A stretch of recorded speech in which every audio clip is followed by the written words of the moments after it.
avoid Alzheimer's, senility, and dementias, never ever let your brain get dehydrated. This is the Kevin Trudeau Show. I am exposing the corruption in government and in major multinational corporations. We're telling you the things that they don't want you to know that will make your life better.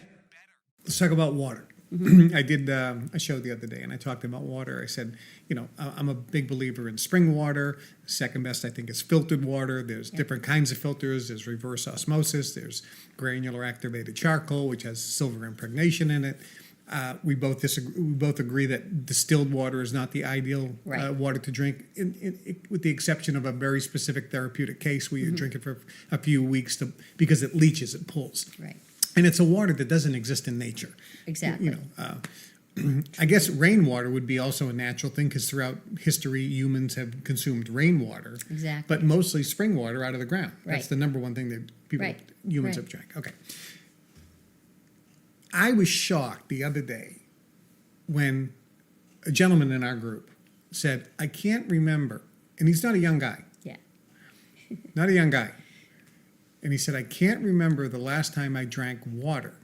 I know. And I heard this, and I turned around and thought, what? Yeah. I mean, all I drink is water, Yeah. right? And then I remembered when I was a kid, I didn't drink glasses of water. I drank cans of soda Yeah. all day long. Yeah. That was the liquid.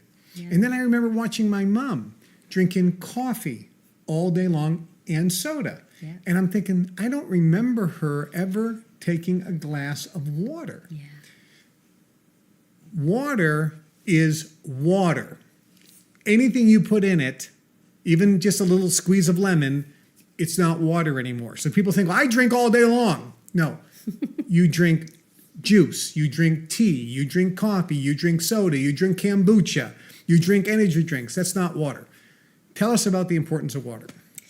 So to finish that thought there, your tongue is so smart that it registers all those bitter, sour, astringent, salty, pungent, sweet, and fat. And so if you put a little bit of lemon in your water, then your body can pick it up that you just had a lemon, but it won't use one drop of it for your brain, which is 93% water, and your eyeballs, which are 96% water, and your whole body, which is 80% water, 20% mass, or, that's a little floater of a number right there, but it doesn't really matter. It's a lot. And so this is why we need more water than we do mass, which is the food, just like the earth herself. We need to follow that cycle. And so what's your question? Well, is it the importance of drinking water? Yeah. So I tell people two symptoms that you know when you're not drinking enough water. If you can see your urine, you're dehydrated. So if it's yellow. Yeah. It Exception should be being clear. B vitamins. Should be pretty clear. Unless you're taking a lot of B vitamins. Yeah, if that's you're not exception. taking a lot of B vitamins, your urine should be clear. Pretty clear, right. And if you have your dry lips all the time, that also is a huge symptom of dehydration. A lot of times people will notice a big heaviness around their eyes where it's really hard, and they have like almost a headache, but not a headache, but right there, that's also a big sign of dehydration because all this area isn't getting enough fluid. And so symptoms of dehydration are really easy to watch for, but a lot of people say, if I'm just going to go drink a glass of juice, but the juice is not going to do anything for your brain. So I tell people, if you want to avoid Alzheimer's, senility, and dementias, never, ever let your brain get dehydrated. And that means, the first drink of water in your morning, you put a quarter of water by your bed, and then you drink that in the morning. It bypasses your entire system and goes directly to your brain. It's called brain food. Okay, it's like flushing old pond water out of your brain, and then you have a clearer brain to really work with the whole day. And create with your beautiful brain. And of course, watching how the brain reacts when you get less and less hydration in the brain. People start going, I can't remember as well. What's my best friend's name? Where's my keys? All of these things happen. And then as soon as you start hydrating them and getting that, I've had people come, where's my shoes? Where's my shoes? And they're holding them in their hands and they come back. They come back. Even Lucille was 97, and even her hair got dark. And my motto with her was, "It's never too late to regenerate," because it's true. And what about pain? Pain, yeah. Pain is also a huge precursor of dehydration. Right, because if a person has dehydrated, they have pain, and if they just get hydrated in many cases. Right. I heard one guy, Daryl Stoddard, he worked with 33,000 chronic pain cases that couldn't get fixed with drugs. And they came to him and he said, Kevin, half of them I cured just by getting them to drink water. Yeah. Just half. He goes, Yeah. and the reason is, this was very interesting. He said he figured that out. This is how he figured it out. He goes, he was on a farm and there was an electric fence. And he remembered when he was a kid, you could take a dry piece of straw or a dry piece of grass and touch the electric fence and nothing would happen. Right.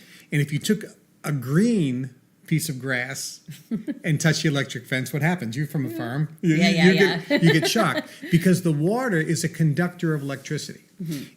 The body is electric. If energy or chi or electricity is not flowing between the cells, you have pain. Right.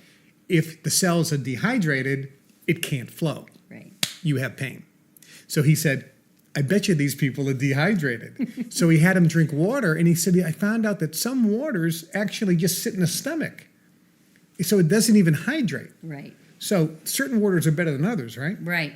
You know, like you said, the spring water and just clean filtered water. RO is a nice one as long as you keep your filters up, because some people to don't clean do the that. filters. We talked about that the other day. I said you had to clean your filters. you gotta People clean get a your filter, filter. and then I've had a filter here for 6 years. What do you mean? I need a new one. Yeah, just change your filter. It's Yeah. easy.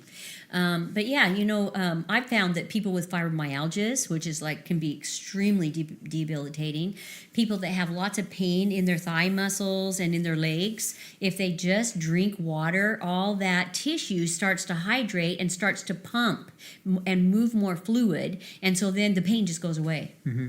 In the feet, you know, I've seen toes uncurl and hammer toes unfold, and arthritis, you know, a lot of people that have arthritis just don't drink water. And then when they start hydrating, you know, that has an opportunity to heal. So the hack is drink water. Work on a gallon a day. She's a big gallon a day drinker. Best of your ability. And Drink listen, water. I like water. I do too. Now, somebody said that if you drink too much water, it's going to deplete you of minerals or overtax the kidneys. What's your feeling about that? I don't believe that's true. You know, the only exception, of course, would be if somebody hasn't drank any water and all of a sudden they're going to drink 2 gallons. And there was a lady who actually passed away drinking too much water to win a Nintendo at a fair. And she wasn't a water drinker, and she just drank water and literally threw up and drowned in the water. And so there's exceptions to that too. You just don't want to drink 2 gallons of water all at once. So if a person's not drinking any water right now, start with 6 or 8. Yes. 8-ounce glasses a day. Yeah, just get and rid work of your way up. everything out. Get your tea and your juices and everything out of your diet. That way, and you're then not putting just do water. you're not putting liquid in your body and Correct. overtaxing the kidneys. Right. Okay. In your book, you have a section here, and highly recommend and endorse this book. It will be on my recommended list Awesome. very soon. The first chapter is water and the kidneys. That's how fanatical she is about water. Oh, and you even got about premenstrual syndrome. Water helps that too.